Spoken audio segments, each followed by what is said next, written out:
morning, everyone. That's lovely energy for a Sunday. I know you're probably tired. It's been a long couple days for you all. My name is Jarrell. I've been with the Center for Justice for the last 7 years. I've been mostly working on our Justice Ambassadors Youth Council program. I'm really excited to be here with you all today. I think, I've tried to really live by the mission of empowering young people to be the future leaders and to make myself replaceable in the spaces that I've been occupying. So I'm looking forward to this conversation, but more so looking forward to hearing from you all. I will just kind of ground this in where we are today. So the panel, it will be focusing on SANKOFA, but really the last part of it, the FOLLA, which means to look forward or to take lessons from the past in order to move forward. Over the few days of the conference, you got a chance to hear about the different ways folks have been contributing to this mission of decarceration. And today we just want to round it off by really talking about the future directions. What are the next steps for this movement for decarceration? Oh, I'm sorry about that. On the Zoom. Thank you for that. Thank you. So today's panel discussion is titled Forever Forward, Young People and Their Visions for the Future. We have our panelists, Keishon, Selah, Elianny, and Angelique, and they will, first question for you all is just to go down the line, anyone can take it on. Just tell us about who you are, your journey, and how you came to do the work that you're doing today. Hello, my name is Angelique. I'm a youth advocate. I'm on Youth Represents Youth Committee. So a lot of the work we do is centered around helping teens or just any youth in New York State who have been incarcerated, on the road to being incarcerated or formerly incarcerated. And our main goal is just innovation to incarceration, making sure teens have the opportunity to grow up and actually grow to become respectable adults instead of being labeled as a criminal or being adultified across all systems. Hi everyone. My name is Elianny. I'm a youth advocate for a hospital, as well as I work for SUSU, and I also work for YLC. We mainly focus on trying to end stigma on incarcerated parents and trying to bring back everything. And we also are currently trying to pass the Protect In-Person Visit bill, which is really important because it's better to see our loved ones in person. You feel more connected and more supported to them when you see them in person, as well as I also work for this organization, which is to educate young youth on sexual health and also go into the communities, juveniles, and after-school programs to educate about what is sexual health, what is going on in this community, and how can we make a change. Hold on, before you go, just for the record, can you tell us what YCL is? YLC? Youth Action Council. Good morning, everyone. My name is Keishon Groves. I am currently a high school teacher, and I've taken on a very special role in my high school. And my work has become more intervention than anything, more relationship and connection. And so I'm happy to be here to advocate for them and express their needs, really standing in the gap there for them. So. I'm Selah, or SB, and I'm a student of H.O.L.L.A, How Our Lives Link All Together. I'm new to New York. I've been here for 2 years. I came here for school, and I think what brought me to H.O.L.L.A and some of the other lineages that I get to learn from is primarily trying to root myself in place and figure out what it means to work for the movement on this land, Manhattan, land of the Lenape people. New York State, like the lineage of the Long Attica Revolt, and primarily thinking about what it means to bring the movement for our political prisoners into universities and the student movement today. So, yeah. Just kick it off. So what really brought you to this work? Is there any particular experience that you had that drove you to doing the work that you're doing today? Or is it just you read about some stuff, you got inspired, you got involved? Just tell us a little bit about the journey to doing the work that you all are doing now. Maybe Keishon, you kick us off. Okay. I'm really a person, I'm a go with the flow person always. I'm just always flying by the seat of my pants, and so I started choosing these different avenues, right? But the thing about callings is that when you're called to do something, you keep reconnecting with it. Well, mine was education, um, and I made a really drastic transition from being a preschool teacher to a high school teacher with some levels that came with some weight very quickly. So I don't know. I just clung to it. They clung to me, and I clung to them. I'm more so standing now with my students. Let's combat regulation, administration, all these different of what I, in my opinion, are cruelties against y'all. I would rather fight with y'all and for y'all than be on the other side saying, this is where y'all need to come. This is what y'all need to do. I didn't have it all figured out at 17 either. Right. Let me help you. Let me really get in there. So my classroom has been so many things, but one of my students has deemed it as his safe place.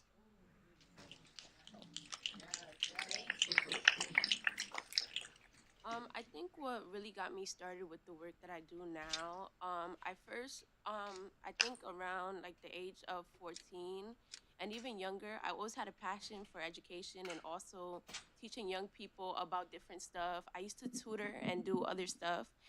But when I actually started working for CS Support Us, that was the first place that felt like home to me, and that was the first place that I felt like I was being heard, or even that I had a community behind me or people that were supporting me. So at that point, I knew like this is what I want to do for the rest of my life. So I started getting more involved in communities and trying to go out my way to even show up to events, even when I don't have the time, even when I don't have time to do the necessities for myself. I would always show up just because I want to hear from somebody else's point of view. I just don't want to hear from my point of view. I know what I'm thinking, but what are they thinking? Well, when I was 16, I had an experience in the criminal justice system. So I was referred to this program called Exalt, which is top 10 best, programs for 15 to 19-year-olds in New York City. And I was connected to Youth Represent watching a panel. So it's like, it's just a full circle moment right now. And I had the opportunity to join their youth committee. I waited a whole year, got on it. And once I got on it, like it just opened up so many doors for me because I've always been a person that, is up to date with, the state of the world, politics, stuff like that. So it's like the fact that I got the chance to actually use my voice, like it was so powerful to me. So from going to Albany, and trying to get the Youth Justice Opportunities Act bill passed, to just being out in the community, speaking to young people and seeing myself in young people. Because at one point in time, I thought it was boring too. So it's like showing them that this stuff is not boring. Is real people out here that's trying to help you. Not everything is about rules or regulations. Like sometimes you really gotta let people live and allow people to show you who they are, because whatever a person show you they are, that's who they are. So you got to take that instead of looking at someone's last name or looking at what the community they came from or what projects they came from. It's not about that. It's about who that person specifically is. And I have a little cousin. My little cousin is 13 years old. And we always tell him, like, you already got 2 strikes against you once you're born into this world. You're black and you're a boy. So automatically, you're going to have a stigma against you. So that's why I work so hard, especially for, like, black boys, black men, because I feel like that's a group that really goes unrecognized a lot of the times when it comes to bills being passed, when it comes to, resources being given out. I feel like black boys are always the last because they're deemed disrespectful or, like I said, criminals. So I feel like, just getting on the forefront and really just putting myself out there, I feel like that's the most important part about it.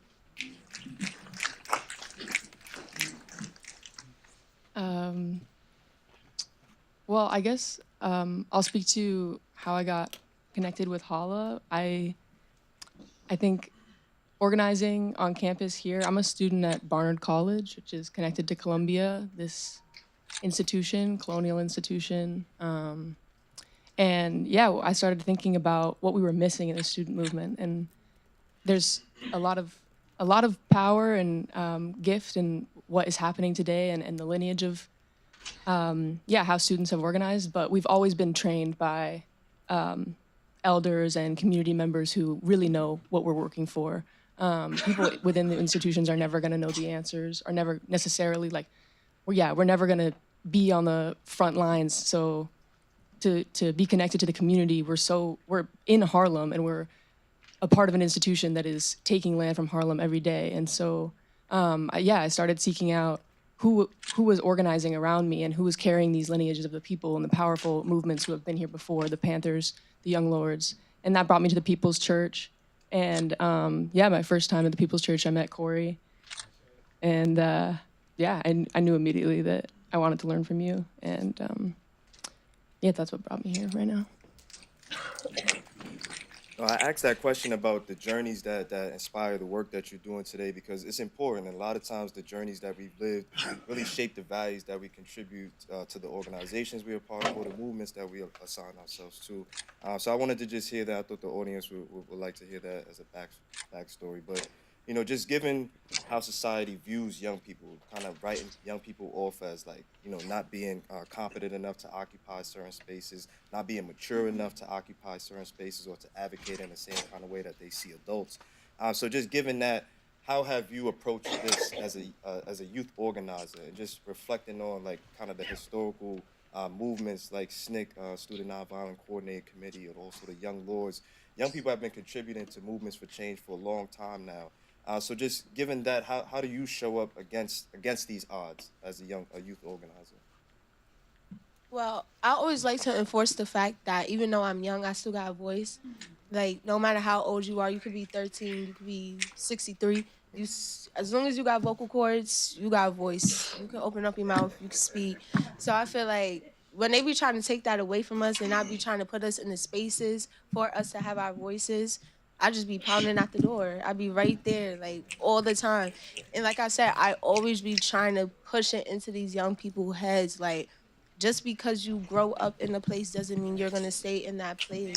But at the same time, you got to be willing to put in the work and actually want to show up to the places. And then after that comes validation. When they find out how powerful their voices are, let's run with it. What do you think? What do you know? How do you feel?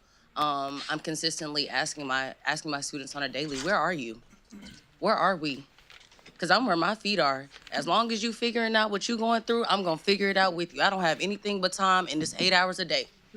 Whatever we need to get through today, that's what we're getting through.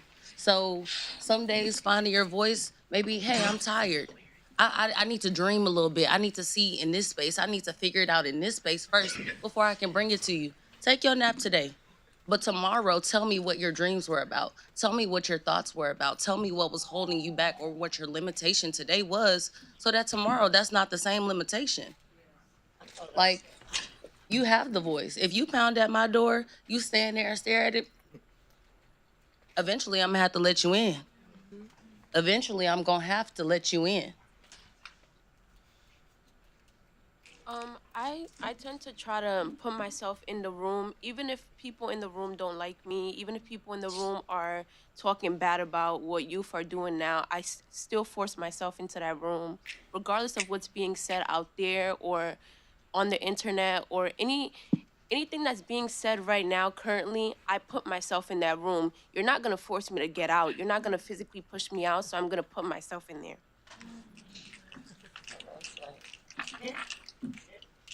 I guess I'm taking this question also as I think generally where we're at right now is with a lot of fear of the future and what is coming and what is here presently with us politically and environmentally.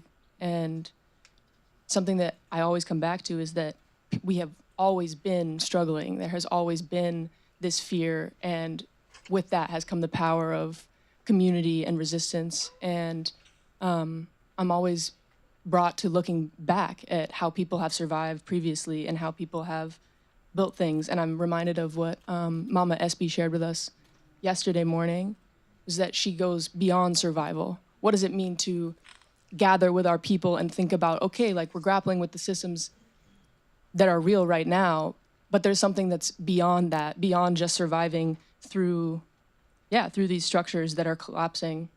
Um, And Angelique, you had mentioned something about really wanting to show up, for the boys and the young men who are impacted by the system. But I want to turn it on its head and say, you know, just given my work working with young men in the community, what are some ways that you think we can get young men more involved in the organizing work so that they're not following tracks to be street affiliated or involved with crews and organizations? Just in your opinion, what are some strategies we could use to really get younger boys involved in this kind of work more seriously? I say the first thing, like the most important thing, is their interest, because I feel like too many times young boys are put in like this little bubble of like, oh, he's the bad kid. So we're gonna take the bad kids and we're gonna make them sit in the room for hours and do a worksheet. And a lot of the times, like, because I don't believe in no such thing as a bad kid, so I feel like a lot of the time we really got to be focusing on what these young men need. Like, it be so many times like young boys, they be saying it but they don't know how to say it, so we need mentors there that are gonna help them, like, put their words together, put their thoughts together, so they can articulate what it is they actually need instead of assuming what they need based on their background. So I feel like, and it's way beyond just being a black boy. It's way beyond just being a black man. I just feel like it's about being human, and you gotta treat somebody like they're a human and not like they're a science experiment. And I feel like a lot of times, especially in schools, like, cause I'm a sixth grade after school teacher, and a lot of times, them boys in them schools, like, they're not bad. They're just bored. Like, they're really just bored. Like, you sit them down all day in school. They're staring at a smart board, staring at worksheets, and then they got to come to after school. So it's like I always try to make it fun, like hands on. They need something to do with their hands because their minds is always moving at like 5 seconds. Oh God, it's a lot. But like I said, it's just making sure that these kids is not bored, that these kids have something to do. You cannot expect them to want to have an interest if they don't even have options in front of them. So it's like she said, not a 17-year-old is gonna have a life figured out. So you can't ask a little boy, oh yeah, what is it that you want to do? He may not know. Yeah. And that's okay. Simple as that. That's okay. That's the moral of the story. It's okay not to know. And it is. At 24, I'm still figuring it out. I have to tell my students a lot of time, y'all, I'm a lot closer to where you are. I'm trying to tell you. People are older than me, like, yeah, I remember high school like yesterday. And I'm like, whoa, I do remember that. But beyond that, it's like exposure. Asking my students, hey, do you know about this? Do you care about this? Does this interest you? And like I said, I'm really go with the flow, and then a lot of times, maybe defiant. But I do know once I got there and I started to just kind of really learn my students. I people watched them for a week, and then once they started bringing relation to me, I was like, okay, I am the resistance. You can't come to my door. You can't come and say, hey, I'm pulling them. Why are you pulling them to place them again in these rooms to make them feel shame for things that has already been done? You've already reprimanded them. Stop shaming them into, you need to stop. You need to. People are going to do what they want to. And so by giving them exposure in my classroom, allowing them to have some more time to look at things. And I also don't just push. I'm a university student. I'm a schoolgirl. That's my thing. But also giving my students more options. Hey, university doesn't sound like the thing for me. Well, what do we need to look at? I'm on my computer. What are we looking at? What you like? You like this? You like this? What are your interests? And I also didn't make them feel shame at the different levels that they're on, right? Some people are ready for different things. And so just because you see me interacting full force with one student, filling out applications, doing FAFSA and doing things, does not mean that I won't be trailblazing right behind you to go to your community college, to start community work in your place, to take up your presence wherever you may be. That's why I'm like, wherever you want to go, claim presence. So. I think when I heard this question, I immediately thought about jobs. I don't know why. I thought about jobs and internships, giving the young boys and even the young girls as well something to work for. Like, putting them to work in places that they want to work. Because whenever I speak to any of like guy friends that I know or even classmates, they'll tell me like, I'm looking for a job, but I just can't get one. Even if I apply, they're constantly like not hiring, or even if they say they're hiring, they're still not hiring. It's like they don't need the people. So I think definitely giving them something to put their mind to, like, oh, hey, I'm gonna get my paycheck next week. Next week, I'm gonna spend this paycheck on this, that, and the third. Giving them something for them to wake up to, or even something that they're interested in. And I think money is kind of that thing that everyone looks for and is like, oh, I want to get some money. I don't want to depend on my mother or my dad to do this for me or to do that for me. So definitely an internship or a job or something to keep them maybe stabled for right now at the moment, for them to be able to be like, I'm looking forward to this after school. I'm doing this after school. I'm not going to the park to go play. I'm doing this after school. Selah, you want to go? Oh, okay. Because I was just gonna I was gonna piggyback off that, and then also helping them understand that everything about this world is not financial. Everything may be transactional, but it's not always financial. So again, exposure to other things, not being limitation or being only motivated by money, because money, it can get you far, but relationship can get you far, much further. Community can take you so much longer. Sorry, my words aren't coming out, but yeah. So there has to be other avenues and other ways that you can interest. I don't have all the money to give you, but I can tell you about these organizations, these community groups that have taken me all across the country, that have funded different programs, that have included me, that saw me, that heard me. Right now is representation of one. They saw me, they heard me, and they said, you fill our need. I need to find what fills their need. And it might not always be money, but they need to know that there are other things that can fulfill them. So this question, I really think the audience would benefit from hearing like some examples of challenges that you've faced in your organizing work and how you've pivoted and adjusted to overcome those challenges. Anyone want to share some examples? Adults. Sorry, but adults. Tell us more. Most of the time. Tell us more. No, it's just like sometimes, like, no shade to nobody in this room, but sometimes, right, it just be so hard to like stay motivated because it be so, and mind you, grown adults, they just try everything to tear you down. Like in the community, like my SYEP internship, Mount Sinai, we was doing like this research project on drug abuse in East Harlem, and we had to actually go out there in groups and talk to actual people in East Harlem. So as we're like interviewing people and stuff like that, why are you doing this? This doesn't make sense. Grown adults, by the way, why are you doing this? Like, it's always that what goes on in the home stays in the home type thing. So it's always a problem because they feel as though us going out there is interrupting your day or this and the third. And it's just like, why you gotta have that type of perspective when you've been here way before me? Yeah. So your perspective should be, at least a young person is actually, somebody's out here wanting to know about it. So it's just like the perspective mindset of it. Like their mindset sometimes just be, I don't understand it. And then when I try to get them to understand me, it's, you're talking too much. But I will never stop talking too much because I'm a talker. You can ask anybody about me. I will talk about anything. And it's just, they be so shocked and so surprised, but it's not good shocked, like, oh my God, it's, oh my God. And then the stares, and then we get the side eyes. So it's just like, you gotta look past all of that, and you just gotta keep going forward. If you gotta go, just keep going forward. Keep going. Right on.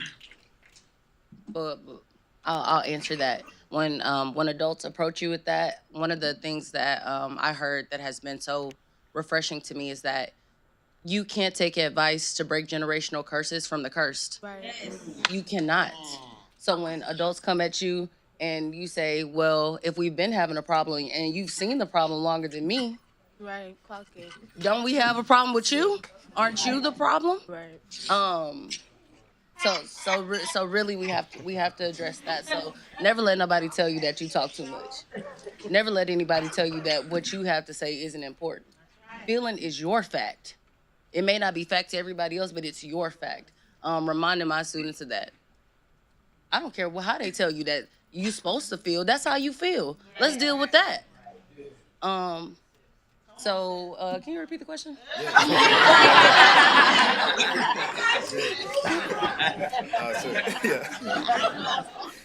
The question is about some examples you want to share of challenges you faced in the work you were doing, and then ways you've pivoted and adjusted to overcome it. Okay. Listening. That's been my biggest thing. Mind y'all, I've only been in this position for about a month. It took literally 7 days or 5 school days for them to like, are you staying? They've been through 2 other teachers. Are you staying? Are you? Thank you. Will you get to know us? Will you take time with us? And by Wednesday, y'all, they was all sitting at my desk. I said, y'all, I got a whole classroom. What's going on? They're like, Miss, we're being productive up here. They have their computers out. I'm not arguing. The things that they were telling me, you need to argue about tardy slips. You need to do all this stuff. They showed up. That was my only requirement for the first 5 days with me. Just come to class. You don't know me. I don't know you. I don't know how to help you. I don't know where to go. And then they started seeing them at my desk. They said, oh, Miss, I want to graduate too. Can I come back? Can I come back? If my teacher say I can come back, can I get a pass? Of course, honey. You can have the space to be whoever you want. Fester, because when you get out there, they might not give you that time and space. This time and space right now in my class is free. Just take it.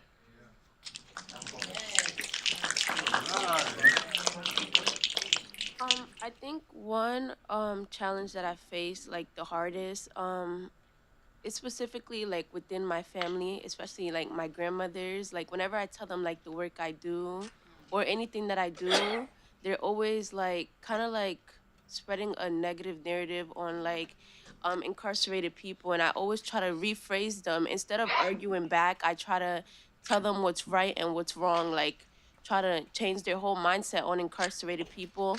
And the only way that I've overcame it, like I constantly tell my grandmother like the improvement that have been happening, the changes that have been happening, stuff that are occurring because of people speaking out and actually using their voice to make a change. So now stuff are getting better, but it's still, that's always in the back of my head. Whenever people like try to spread a negative narrative on like incarcerated people, I try to just rephrase them, tell you you're not wrong, but let me just give you a better definition of what you're talking about right now.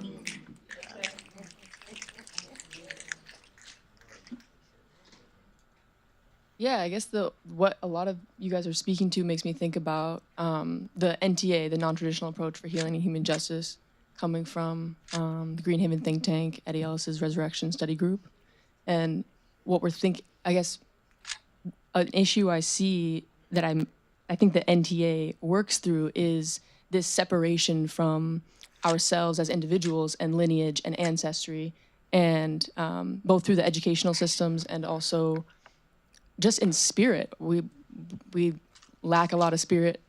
At least I do. My people do for sure. And I think the NTA applies throughout all of this as a path to understanding who we are, the historical approaches of how mass incarceration happened, but also how we are as humans, how we got to this place, evolution of society. And so finding skills and tools that were created by the organizers of the Long Attica Revolt, the people who are on the front lines behind the walls, like they have the information, and the NTA is an example of that. That it's a map to bring us to our truest selves, to our most powerful places in community. Before I ask this next question, I just want to preface it really because I've been thinking about this since we've had this new federal administration in place, and there's been a lot of doom and gloom. Folks have just been wallowing in sorrow, just depressed because of changes that are happening. And I think beyond the bars and really what the center represents in general is like overcoming adversity from the lived experiences that staff members and folks who come into our orbit have and their contributions to the movement. So the question I really have for you is, what are you all most hopeful about under this current administration for the work that you're doing? I'm sorry, these are just on the spot kind of questions. You know? I keep looking at the list, but I'm making up my own. Should I ask that again? Yeah. One more time. Okay. One more time.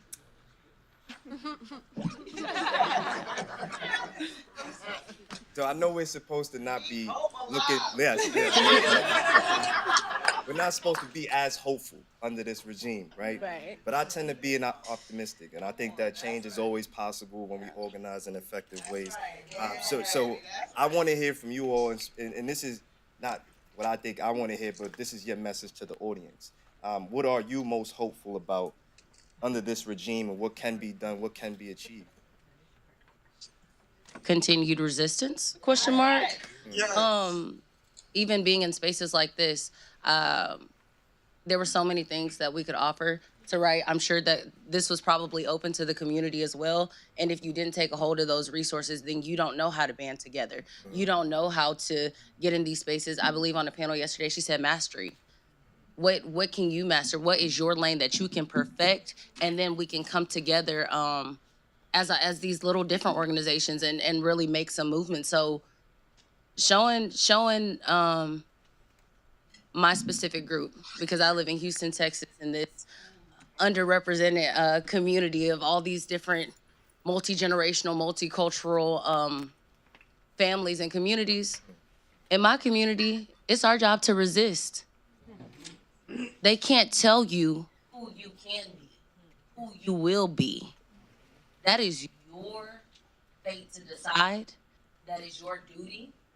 And they can't take that away from you. So even though, well, who cares what administration we're under? They always told us we have power to fight. It don't matter. So yeah, take up your space. That's what I'm gonna say. Continue resistance. All right. Like she said, resist.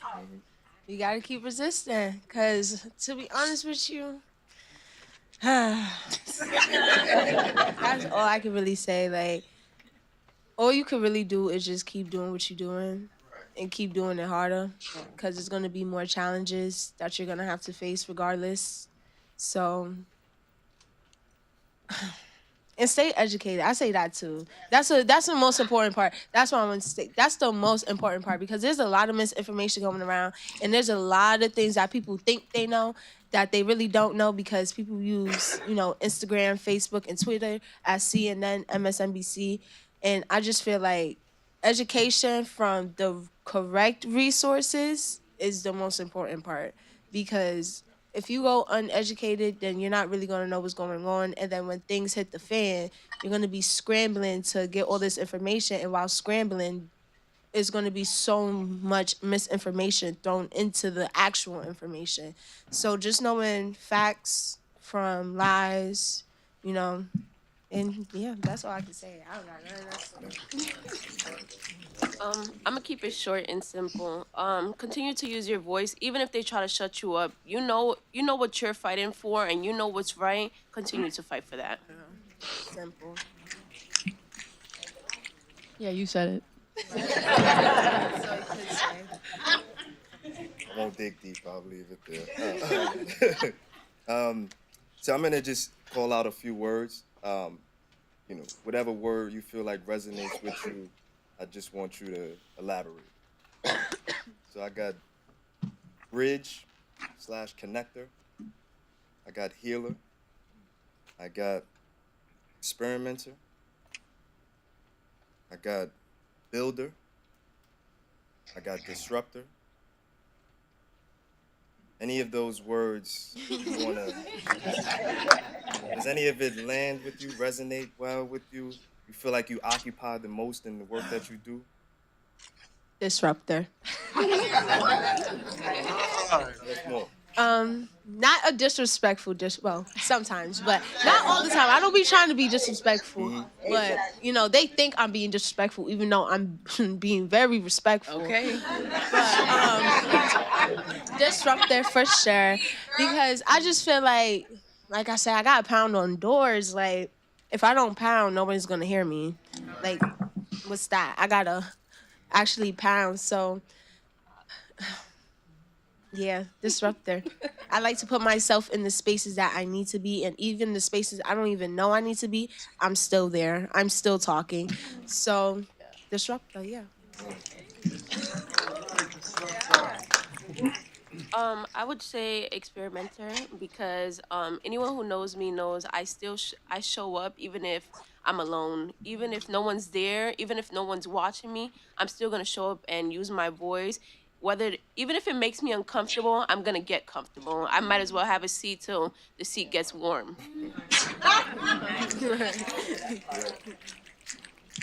Um, I'm transitional. That's me. I really do get to be. I really do get to be in the gap. Every time my classroom door opens and closes, um, I get challenged by new things, new questions, new ideas, new experiences. Right? Because we remember that my students are labeled, and that's one of the hardest things for me right now.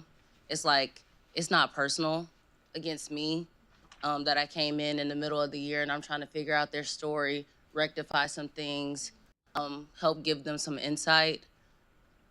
Um, so I can't lie. It's been kind of hard to face that reality of like they're all going through different things, working full time, having families, have all these different things, and so like having to go from student to student every day, all day. I'm talking to counselors, I'm talking to case managers, I'm talking to all these different people trying to figure out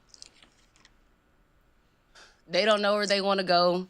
And I got to figure out where they want to go. I got to figure out what type of car to put them in, what type of clothes to put on their back, what type of food to give them. Um, and that's hard. That's a hard, that's a hard thing to be. Um, but I'd rather be transitional than a lot of other things because with that will come with disruption. It will have building. I get to experiment, um, but be in the corridor, man. And then I also get to be the one to say, stop. You can't come in here. It's not so much of them coming in and out, is you can't come in here. You can't affect what's going on in here because this is where growth happens. My kids thought it was pretty cheesy. My last name is Groves. And I'm like, Miss, why you decorating your door? We finna get out in May. I said, the name of this classroom is Miss Grove's Garden. Put whatever adjective you want to grow here. Success grows here, knowledge grows here, faith grows here, perseverance, whatever that is that blooms here. Because when I leave in May, something will have bloomed, something will have grown.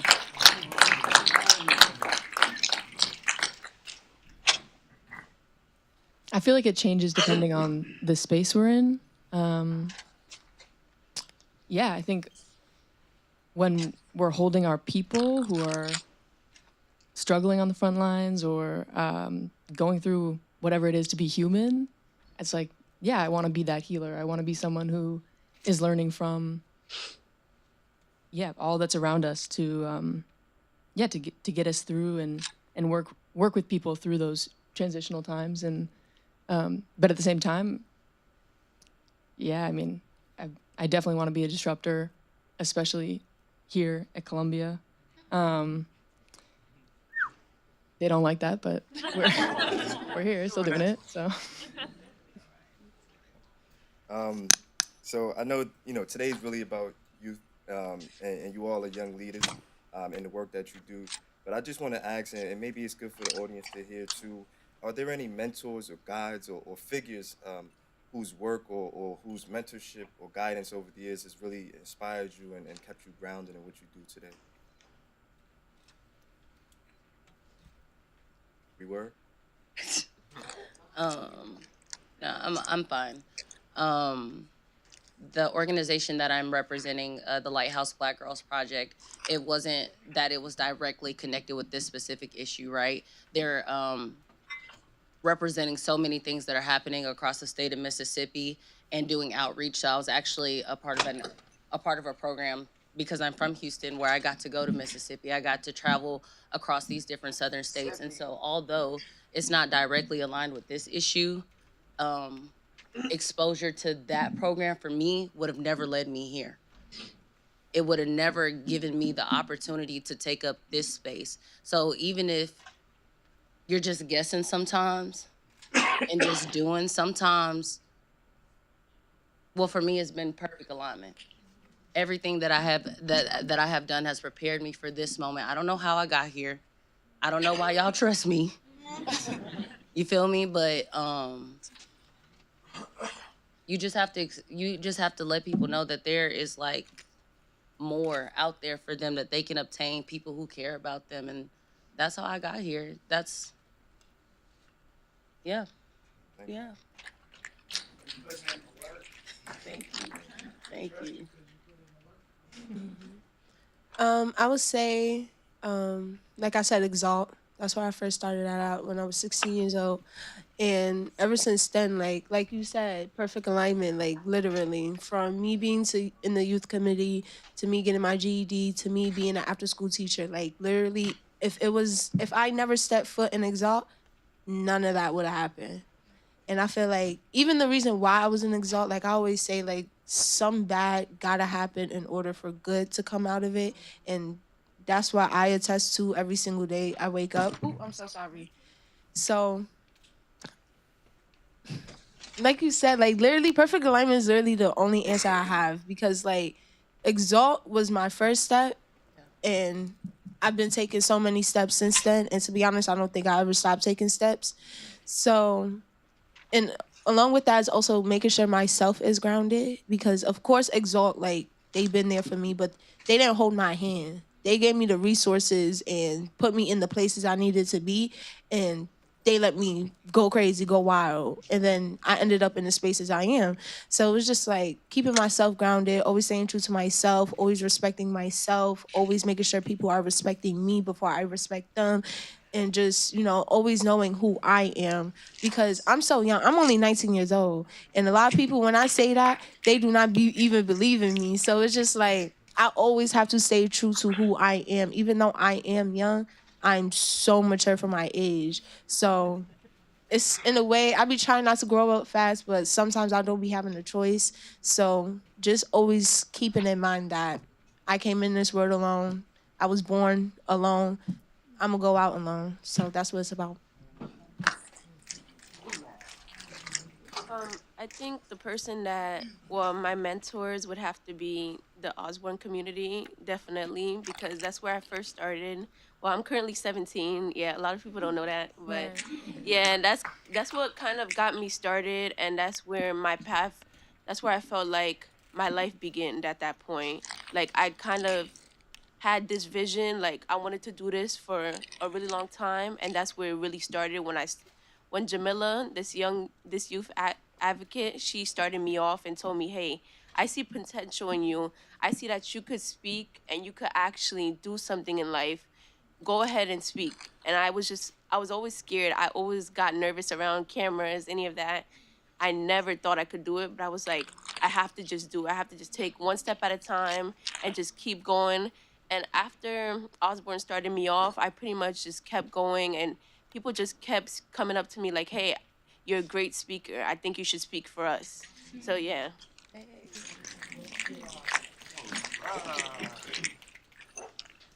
I think, yeah, I've been speaking towards this, but definitely H.O.L.L.A, Corey, Jasiri.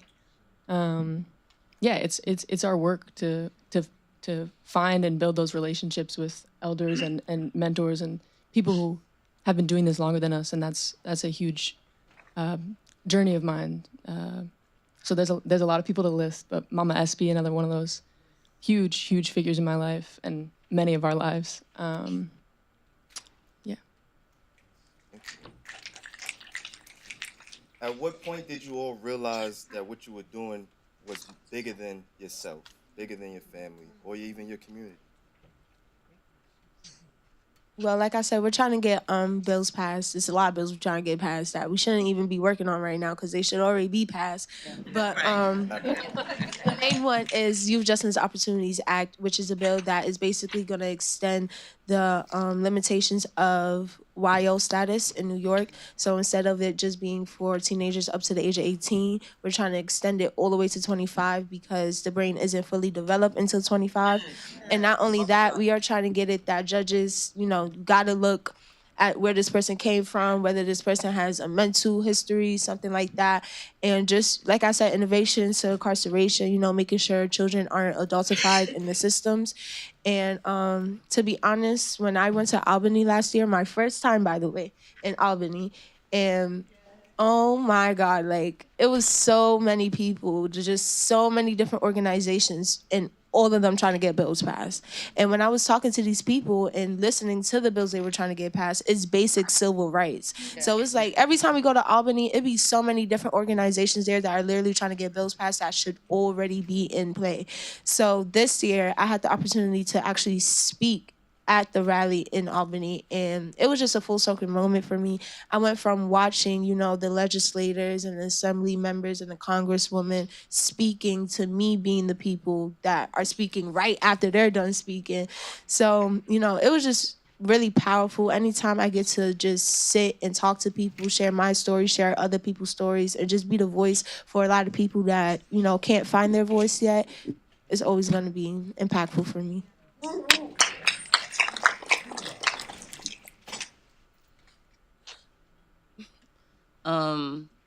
That hardcore transition from preschool to high school. I've done everything in between, but seeing what happens to those babies, especially being able to work in these different areas, going from a very affluent community to a very low resource community. My brain was stretched, my heart was stretched, my mind was stretched. Every part of me was like, it didn't start 11th grade year when I got them. It didn't start senior year when I got them. It started the very day somebody put them in an institution and felt like that was enough. I always share I was privileged, right? Because I was taught at home, because somebody cared enough to continue to give me more outside of my day, outside of what consumed me. So having that experience of like even just growing up and talking to people and being like, it wasn't shame. It's just I didn't know. I was ignorant to the fact that everybody didn't have those luxuries at home. And so now I try to afford that to my community. I try to give that to my students. Like, yeah, I'm just thinking about all my preschool babies, just thinking about how all these things are already being formed against them from the places that they live in. Yeah, you see a lot of stuff. So yeah. Thank you for the work. Thank you. Could you repeat the question? Yep. It wasn't on the list, so let me try to and audience, help me out. Who remembers the question here? You asked. Did you realize you were part of something bigger? Bigger than yourself. Yeah. I think I realized I was part of something bigger when I started getting recognition and people started talking to me about the work that I did, and as well as when I first joined Youth Action Council and we started like emailing governors and also trying to get the protecting person visit passed, I started to realize, come to realization, you are making a change. You are doing something bigger than what you think you're doing. So I really started processing, and even when they told us like we're going to Albany, I'm like, this is my first time going to Albany. I really had to realize like you're doing something. You're really doing something, and you're putting your mind to what elementary school you always wanted to do now.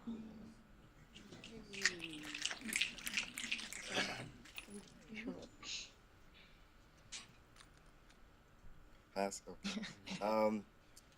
So, given that we live in this age of technology and social media, what are the ways that you've been incorporating social media and technology in your work, and what's some of the pros and cons to it? Well, the way I incorporate technology in the advocacy work, is always by promoting. So I have an Instagram for youth engagement for teens across NYC, and I'm always just posting news stories, just making sure teens in NYC are updated on what's going on. And it's not a big page or nothing, but I just created it just so teens have exposure to things that's not only going around in the city but around the whole world. Because I feel like they're very shielded from what's going around the whole world, because they don't realize what's going on around the world does affect us. Like, even though we're New York City, like what's going on in Egypt, what's going on everywhere does affect us. So just always making sure they stay educated through social media. But technology as a whole, me personally, like when it comes to I take phones. I take phones. I feel like it has to be at a certain point for teens to understand it through technology, because if you just give them technology and tell them search something up, trust me, they're not going to search it up. Like, that's going to be the last thing they do is actually search it up. They're going on YouTube before they do the assignment. So you got to limit technology in a way too. Like, everything just can't be focused around technology just because we're in the age of AI or chat GBT. Like, we got to limit it at some point. I teach media etiquette. Who are you? What's your digital footprint?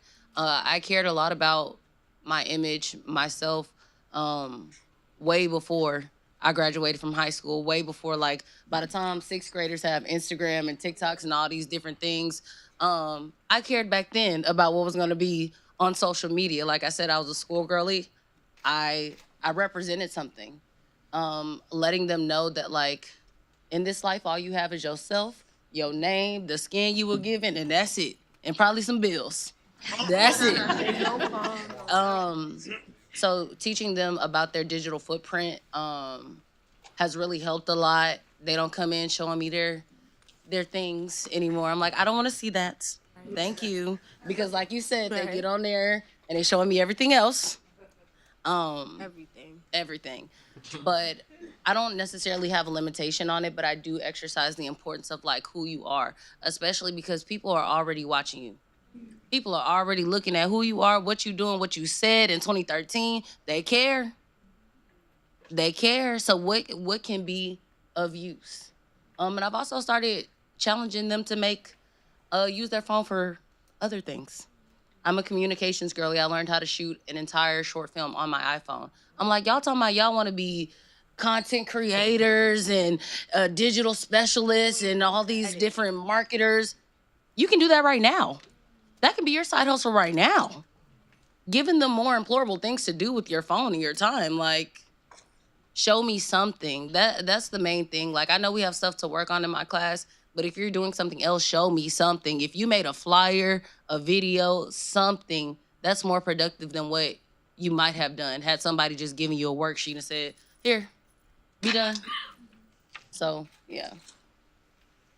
I think the way that I use social media in the work that I do, I try to, like, spread the information, even if the people are, like, not sitting exactly in front of me and I can't tell you it physically. I'm gonna post about it just so you know what's going on and what is updated, so you have the latest information and stay educated, just so you're not spreading false information, you're not telling people, or you're not spreading stigma about something that you just totally don't know anything about. And I often try to, like, post, like, even for my other organization, I try to post, like, videos educating on sexual health. We can't get to every school. Every school is not going to allow us to come through those doors, but we're going to try to push that information onto the social media so that you can see it. If it usually reaches, like, a target, like, maybe like 14 to 24, but that's okay. 14 to 24 is seeing it, and they'll spread that information because, kids nowadays, they like to talk too much. You need to talk about the right thing, especially the stuff that we're teaching. Talk about the right thing and don't go off topic about other things. So definitely using it to spread information and spread awareness as well.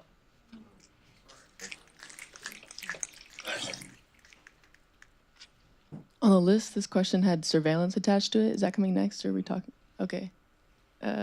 Yeah, I don't know. I think about social media. I'm thinking about surveillance, and I've watched the people around me learn and understand those systems as they're evolving.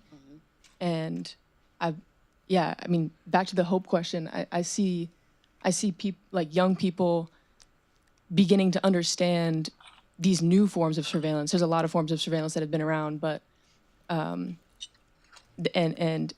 really be able to navigate them and keep each other safe in internet worlds. Yeah. So this will be my last question. Then we'll open it up for you all for some questions you might have for the panelists.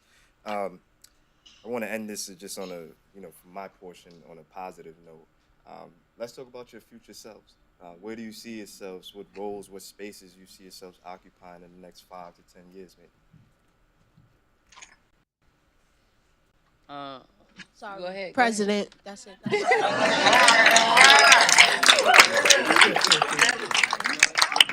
Well, now I got to work for the president.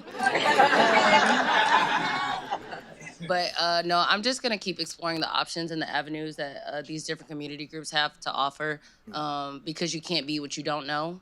So I'm just going to continue to do my research. But as for now, I have pretty much committed my students to at least occupying that space for the next year, and working on some mastery programs and different things so that I can obtain more resources to come back and fight that. So eventually I'll end up in policy. Or working for the president, but somewhere along the lines of continuing to back and defend young lives. I think in the future, I see myself being a teacher. I have a passion for teaching and education. I don't know, it's always been my thing. No matter what I do, I always just refer back to education. Any job that I take, or if it doesn't have something to do with teaching, I always tell myself, I'm going to look at it, but I'm going to look at the opportunity, but I just want to make sure that I guide myself in the right direction, which is teaching. And that's always been my passion since I was maybe 9 years old. I knew teaching is my thing. I want to tutor. I used to tutor, and I'm like, this is just my passion, and school is just everything to me.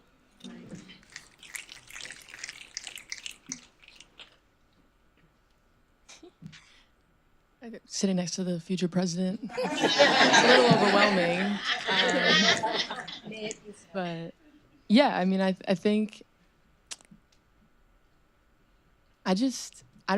we're building towards real communities' strength and protection, and so I just see myself in that. We're just keep doing that. President, you want to elaborate? But I say president because I feel like me being a youth advocate is okay.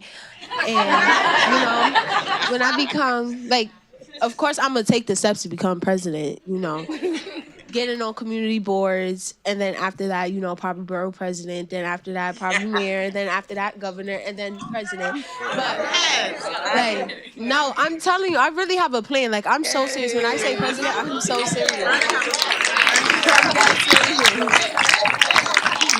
Because I just feel like that's the person that can help the most, and we've had so many presidents that did not help us.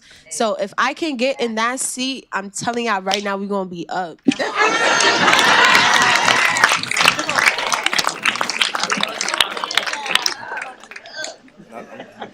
got about 30 minutes left, so I kind of lied. I got one more question. Oh. And I'm going to turn it to you all. Sorry, I think it's a good question to ask, too. Just given the seriousness and the timeliness and the importance of the work that you're doing, how are you taking care of yourself?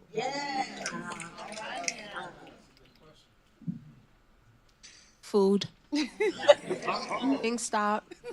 Making sure I'm fed, making sure I got enough sleep, because I be tired. And just making sure I show up and sticking to my word. If I say I'm going to show up, I'm going to show up. And just making sure, one thing, I hate excuses. I hate excuses. I really do. Either you're there or you're not. Simple as that. And I'm always there. So just making sure I'm there for myself, there for people I say I'm going to be there for, and just making sure, no matter what is put in front of me, that I always remain Angelique. I think I'm pretty much taking care of myself pretty well. Usually just school, work. I think work is just my safe zone. I always tell people I like to keep myself busy. If I'm not at work, I'm at some kind of event or I'm like looking at trying to hear other people's point of view. I'm always somewhere. It's just I don't like being in a house setting. I want to go outside and do some adventurous thing even if I'm by myself. Or also I'm a cat mom, so I'm always with my cat. I think that's what just like brings me to being myself. Work, school, and just me being a cat mom. Right. We love our cats. On the flip side of that, being everywhere. At the beginning of this journey, I used to be everywhere and do everything, and that is fine. I love that. At one point in time, that was my fulfillment, right? But saying no has also become my fulfillment. There will always be something to do. There will always be something to work on. If I don't show up for me, I cannot show up for you. So at the end of the day, whatever day my clock ends, it's off. I'm unreachable. But learning how to prioritize myself, really knowing that it was okay to say no, because this work is so demanding. But I'm demanding too. My body is demanding too. So being able to say no and say no to myself sometimes because it hurt. I want to go. You need rest. Your body will show you that you need rest. So don't let it do that. Don't wait till the end. So yeah, saying no and taking time for myself.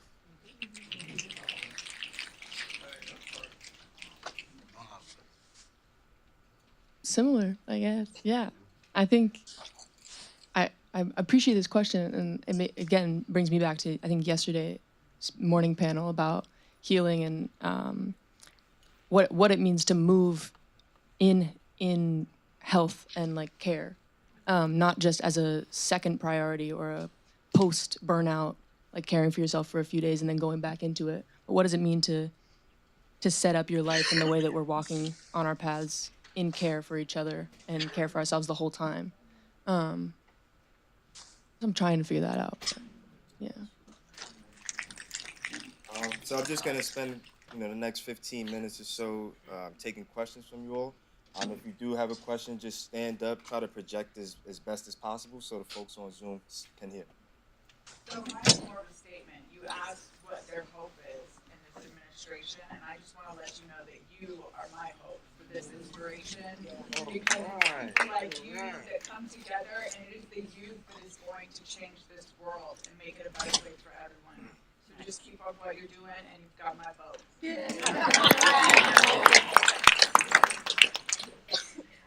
I don't have a question.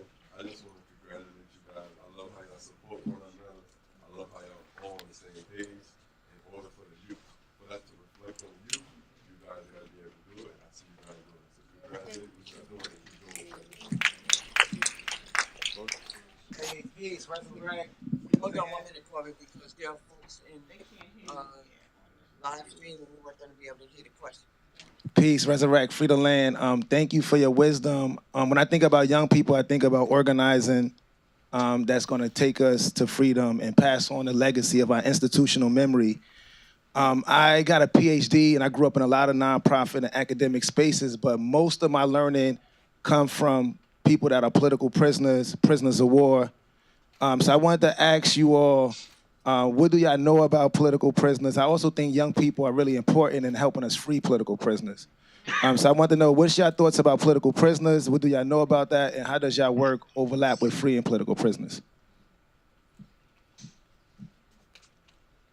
My uncle was a political prisoner, and he unfortunately passed away being a political prisoner.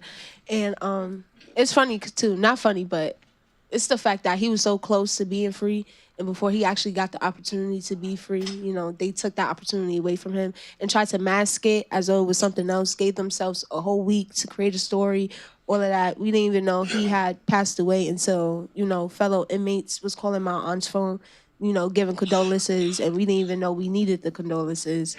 So, like I said, the work I do is so focused on the youth so they won't have to get to that point in their life. Like, I'm trying to stop it, like, at the root of the problem. And I feel like a lot of times they say, oh, it starts at home, but most of the time you can have the best home life and then go to school, have the worst school life. And sometimes it's vice versa. So I just feel like, getting in there early and reinforcing the fact that just because they say your life is going to end up like that, your life is not actually going to end up like that. And also, everybody be like, oh, free Utah is backwards. And that's just for social media. That's just putting a bio. So I feel like actually getting out there and making sure these people is free and doing whatever you could to, help that person out. I feel like that's more important than just saying free you.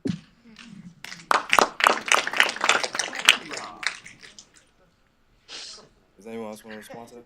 I guess, yeah, I mean, I really agree. I think for me, understanding the lineage of the movement for our political prisoners has been crucial to understanding what we're doing here today, especially when we think about this administration, when we think about, okay, what's coming for us is another wave of something that is trying to take our people from us.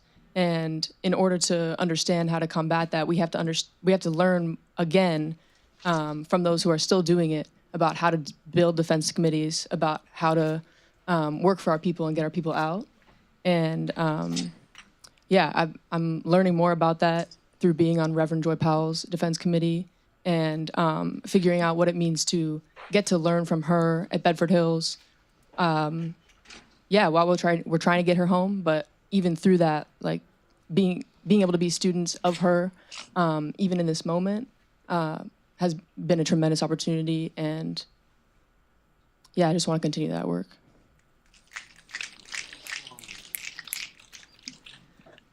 Good morning, everyone. Harambe. Harambe. It's going to be unity that gets us through this, and I'm coming to you from DC statehood. We are in the backyard of that, and I want to say to people, do not worry. We are no ways tired, and this is not over. But I also want to say thank you to you youth. As the woman who said she just left, but I'm a seasoned person. I'm on my way out to retire. I might come back to work for you.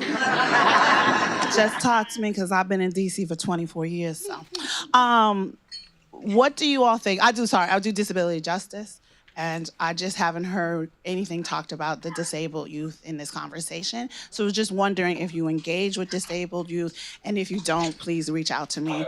That is my life. Because as I said, unity. It's going to take all of us, and if we center Black and Indigenous disabled people and remove their barriers, we will remove all of ours. So I was just wondering what you all are doing around disabled youth. Thank you. And if you're not doing anything, that's fine, because many people are not. Hello, Ms. Tara. My work, I have had experience in that realm, specifically because I worked with that specific division at Prairie View A&M. Our director over that specific division was so amazing at making students aware that they don't have to shame their disability, they don't have to hide it. And there are always all these connotations, but she really made that door open, and then created a student-led organization for us to help students learn how to utilize disability services. And so I think that has created a more open lens for me when I interact with my own students, because there are things that we see and things that we don't see, right? And a lot of times I'm catching my students masking things that I'm like, hey, we need to do a little more research on this, because it could be that you hiding this is actually afflicting you more. So doing more research, learning about science is always growing, continuing to evolve. Like, we're learning things. What do you need? How did these things make you feel? Really giving them some transparency of self, and then we can move forward to give them help. So, yeah, Ms. Lewis really took it a step further. She took students at Prairie View A&M, created this organization, and then allowed us to throw events on campus, parties, if you will, and these different fundraisers and things to really let these people know that this is not a shunned community. This is not something that you have to hide. Bring these things to us, and then we can amplify and walk together. So really just giving people the ability to feel like they can be transparent of self has been something that I've translated from Prairie View to my high school now.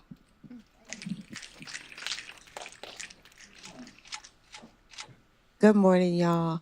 I just want to congratulate y'all on an awesome panel. I just texted my daughter and asked her, have you ever been gotten together by young people?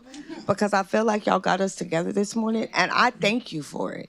I just want to say I fucks with young people because of your energy, because of your drive, and me and my old people.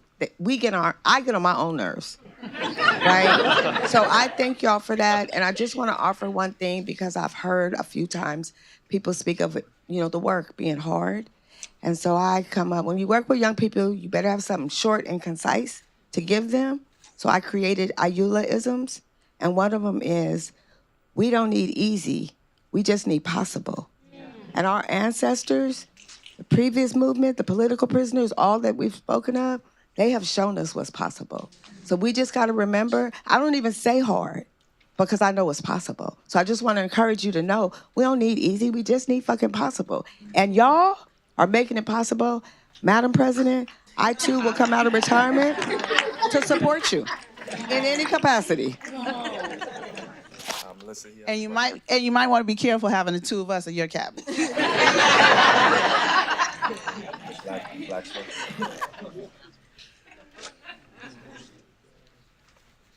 How y'all doing? Very inspiring, this entire panel. Being a young person myself and a recent college graduate, it's really inspiring to see y'all up here really doing the work in real life every day. I've been working for the government since I was 18, since I was a freshman in college. And one thing that was always beat into me by adults, and I tie this back to what you were saying earlier about adults being a big roadblock, is that, government job is a good job. Don't do anything to jeopardize your job. You need to make sure you hold on to that as long as you can. And, me personally, I love to protest. I believe in protest and doing things and speaking out. And I think it's very important. And my question is, where do you guys find the strength when you're in those rooms with officials, with people who, you might work for, or that you're connected with, that there could be bigger impacts on your life if you speak out in this moment? I remember finding myself in a few of those moments in my last job and physically biting my tongue because I was so worried about, not wanting to go too far. And so I'd love to hear about how you guys find it in you to step up and push through that and push through those kind of roadblocks that we all create within ourselves. I feel like everything starts out respect, always approaching it with respect. And along with respect also comes with, the want to be heard. Because I feel like a lot of times people, they have ideas, they have thoughts, but they're so used to not expressing themselves that they just hold back. So I will say, as long as you put that information on their desk, as long as you put the information in front of them, I feel like from that point on, it's on them what they do with that information. Because you can lead a horse to water, but you can't force that horse to drink the water. So just, because it's the same challenges when we go to Albany. Like, we literally have to have people sign on to these bills in order for these bills to get passed. And every year, it's the same cycle over and over again. So, like I said, it's about approaching it with respect, having your voice heard, putting it on the table, and then whatever they do with that information is completely on them. Like, as long as you know you did your part by passing on the information, I feel like that's all that really matters. I tend to try to come in with an open mind and try to give both sides of the fence, as well as my point of view and their point of view on how they would look at things. Because whenever you come to someone with your point of view, they're not really gonna listen unless you include their point of view as well in your conversation. So I try to give both sides of it, not just one point of view of it. And I also come in with respect. I make sure that whatever I'm saying doesn't come off disrespectful, or it doesn't come off like I'm trying to say you have to do this now. I'm putting out all my cards on the table. Do you want it or not? I guess, yeah, I'm so glad you guys are speaking to this, and I just appreciate, I think, the perspective about having your own story and being able to communicate it in a way that brings humanity to everybody in the situation. And I will add, I think that we need all of it. We need also the people who are coming in with with nothing but their opinion. We need people that are pushing that needle. And it is a scary thing, especially when we think about Barnard just expelled the first 3 students for Palestine activism in the country. And something that brings strength and courage to people is this community, is the people around us who are saying, keep going, and we're gonna hold you. And there are students getting expelled, getting suspended. There are people losing their jobs for speaking out, and they are being held by this community, but we have to keep bringing that forward. We have to keep training ourselves to know how to care for our people, regardless of how the other people choose to respond and what they do with it. And also know that where you are right now is not forever. Just because somebody told you that that's something that you should hold on to is not something that you have to do. Life is continuous.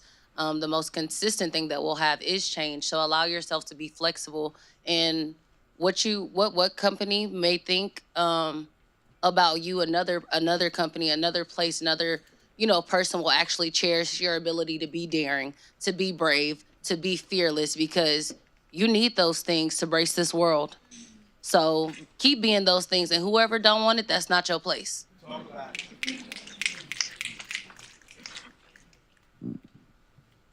Consider sharing your ideas, views, etc. with Eric Adams, Joseph Biden, Kathy Hochul, and Donald Trump, aka the Mod Squad. I'm sure they'll be thrilled to hear your story, your views. They need to give us our money. Right. Our money. Come back to this side. Yeah. Sorry, I'm neglecting.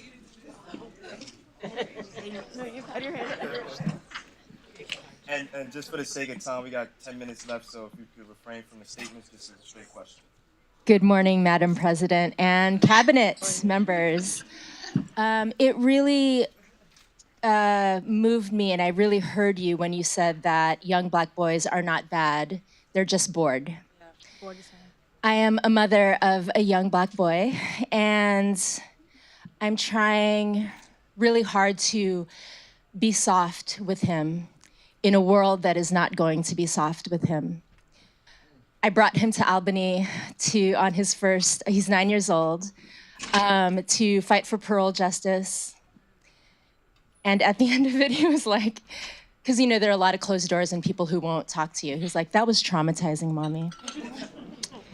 I know you talked about the community and how they don't want to hear you. What would you say, what would you say to mothers and fathers of young Black boys and how to bring joy and hope and softness in a world that is not going to be soft? I would say keep experimenting, keep bringing them around every single time, regardless if it makes them a bit uncomfortable, they're gonna get comfortable eventually. They're gonna learn the importance of everything that's going on and why you're taking them to these places, why they need to be educated on the stuff that you're bringing them to. So definitely keep bringing them along, tagging them along, just so they don't feel like, oh, Mommy's not taking me here no more because I said that it made me traumatized. Mommy's still taking me. They're going to say, Mommy's still taking me, even though it made me traumatized because Mommy knows I can do this. And then teach them how to accept that. Sometimes what I found just in my interactions with Black men is that they don't know how to receive softness. They don't know how to receive love. They don't know how because nobody took the time to do it. So keep reiterating that you can be those things. I think the most joyous thing that I found as a Black woman that I will share with my future Black family is it is so much harder to continue to be kind, to be soft, to be brave in this world than it is to be mean. That's the easiest thing to do. It's easy to be hateful. Continue to give it so that he can learn to receive it, and then display it. It's a cycle.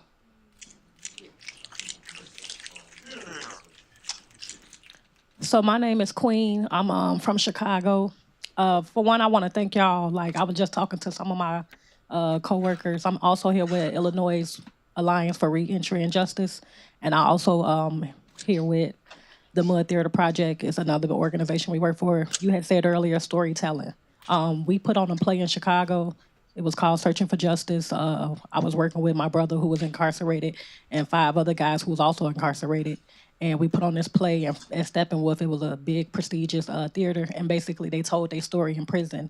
And they raps, poetry, and like laws like that affected them. And now we also March 19th, we're going to Springfield to do this play again in front of legislations to give them an idea, because storytelling, sometimes they don't understand us. They take our passion for aggression. So if we could give it to them in the play, then they might, understand us a little better. Also, I would like to say hi. Hi represents the highest intellectual group of humans. I learned that you guys here today are high, like we're intellectual. I have a nephew.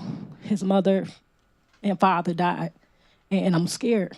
I don't want him to go to prison. And I feel like that's where he might land. He don't listen to me. But the youth, you can get to him. And I understand that. So I appreciate that, because just listening to y'all, I'm like, passion. I enjoy what y'all doing. I'm like, I don't know how to get my nephew to, I don't know what I got to do. But I don't want him to go to prison. And I know that you guys could reach him. 17 is scary. My brother went to prison for 17 years when he was 17. That affected me too. I was in prison with him just on the outside. So I love what y'all doing. Like, the tears is passion. So I love it. And I just want to say, stay high. The highest intellectual group of humans. Together, we can do this. President, I'm going to vote for you too. We got about 7 minutes left. It's gonna take 3 questions just to wrap it up. So, just the questions, and then we'll give the panelists a chance to choose which questions they want to respond to. So our last 3 questions, we'll just collect them all really quickly and then give them a chance to respond. Okay, so one of the things that resounded loudly in my head was the comment about no offense to the older adults, but, you guys are the problem. So one of my questions to you is, what can we do differently? Because we're looking at it and we're coming from a place of been there, done that, right? So we want to share our experiences to help you from making the same mistakes or repeating the same mistakes. We realize that the way we do it may not always be the right way or the right approach. So what is it that you need from us to try and help you guys do better? Listen and love. That's it. Let's take 2 more questions. Oh, I'm real quick. sorry. No, you good. Let's keep that question in mind. Let's see, you got the mic? We have one right here, and then. Oh, okay. I'm sorry, I can't. That's okay. I'm down low here. So just to the point of, I can lead a horse to water, but I can't make it drink. You can make it thirsty. So my question is, as you continue in your advocacy, how are you going to make it thirsty? You got your hand up for a while. You still want to act? Yes. My question is, how do you share with your peers surveillance is going on? What do you tell them? One more, and then they can answer. No, yeah, I'll pass it to my boy because he had his hand up since the beginning. Oh no, I had a statement to say earlier, because this is my first time here at the Beyond the Bars, and I feel like you guys had checked off a lot of my boxes. I came here as thinking I was a man, being formerly incarcerated, and people speaking on the disabled, because I'm currently disabled for the last 6 years. But one thing that I want you guys to do is, not just do, but I want you to answer this question also. When you go to bed at night, do you guys reflect on the good deeds that you do throughout your daily lifestyle, and understanding the impact that you guys are making? But not just that, do you see it? A lot of questions. Which one do you want?